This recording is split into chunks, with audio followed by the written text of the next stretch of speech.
Here's the sugar bowl that I threw in the previous how to throw video. It still needs its foot trimmed though, so we're going to do that today. Start by removing the lid from the pot.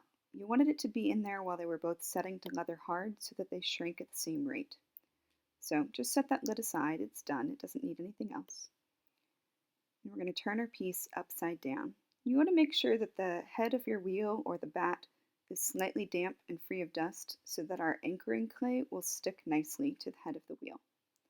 So just place your piece in the center of that slightly damp wheel and then apply 3 anchors to the head of the wheel just to hold your piece in place. It's always tragic when you hear that sound of crashing clay as the piece flies off the wheel into your neighbor's wheel and is just completely destroyed. So really make sure that that's well attached there.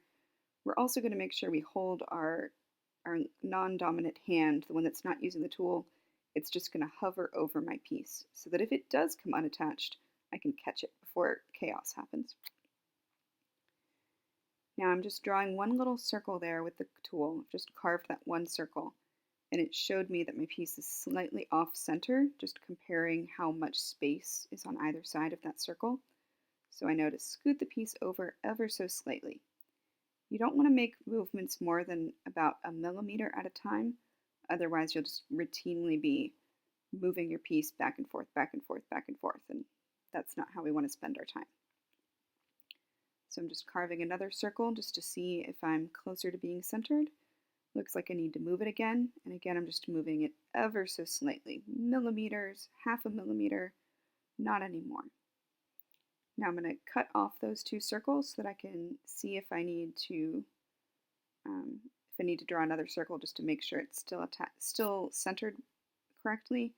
But my piece had so many circles drawn on it at this point that I couldn't see more space to put a circle. So I'm just carving off enough material that I can draw another circle. Now if your piece was really thin on the bottom, you wouldn't want to do this very much. You want to save as much of that depth as you can for establishing a strong foot. So there's that next circle just to see if I'm centered now. Moving it ever so slightly again. Can't even see really that I moved it, but I promise I did. It's just a fraction of a millimeter that it's getting moved. Pressing those attachment points down firmly again. We don't want our precious work flying off. And now I'm just establishing the width of my foot.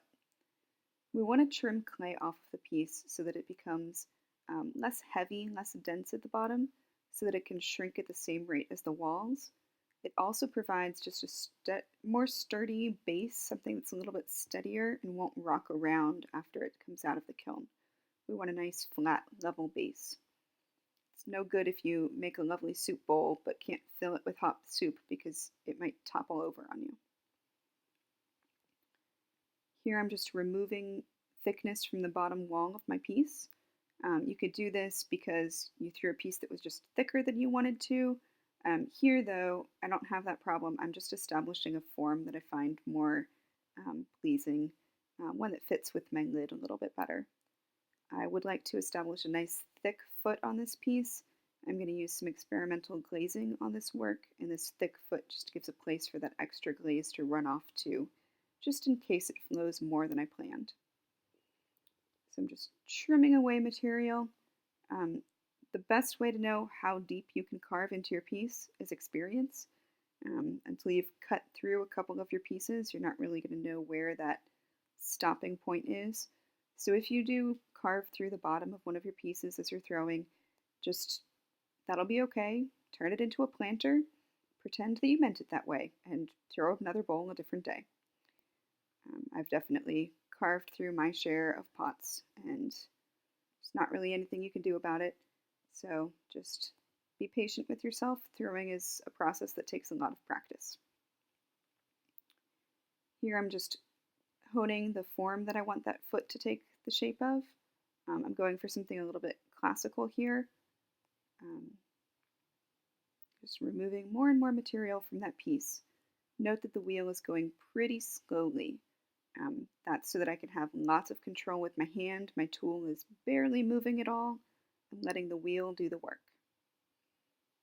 I'm also using a small portion of that loop tool. If I were to use the whole wide flat edge and have that completely touching clay, it's likely that I would just have the piece pull off of the wheel head, or that I would dig in deeper than I want. You can see I started trimming with that bigger piece, and it quickly got a little bit out of control. So I'm back to using the small pointy edge, just because that's going to give you the most control you can get. You can see how tense my arm is, my hand is that's holding that tool. I'm really focusing on holding the tool as still as I possibly can so that the clay will do what I want. I really want to lock in all of my energy just to hold the tool still. We don't want to try to move the tool back and forth at all. That's the job of the pottery wheel. Our job is just to hold the tool still and apply the right amount of pressure where we want it. So I'm just removing material from the inside of the foot now just to lighten the piece and give it that raised foot that'll be stronger and more stable after it's fired.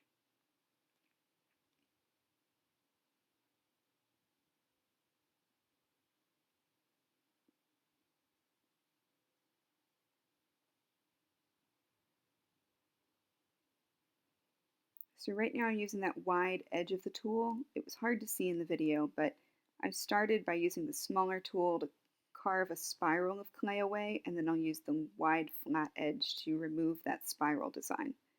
By alternating making a spiral, carving the spiral off, I can be sure that if it starts feeling like I've gone a little bit too deep, I can stop there and leave the spiral on.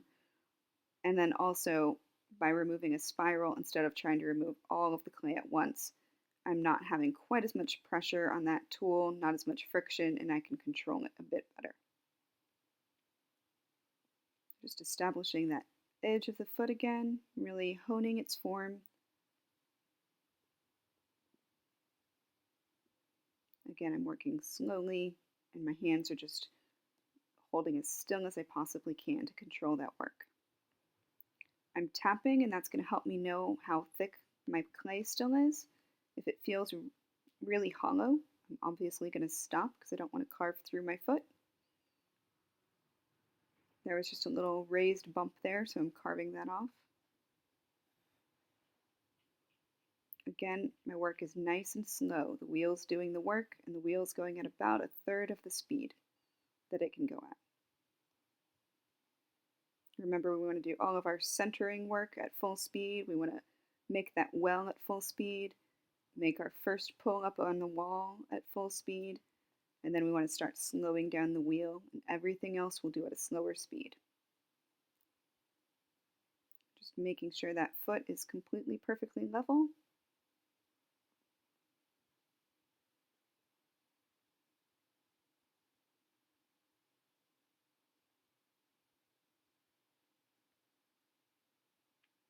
And now I'm going to take my piece off of the wheel, and we're done.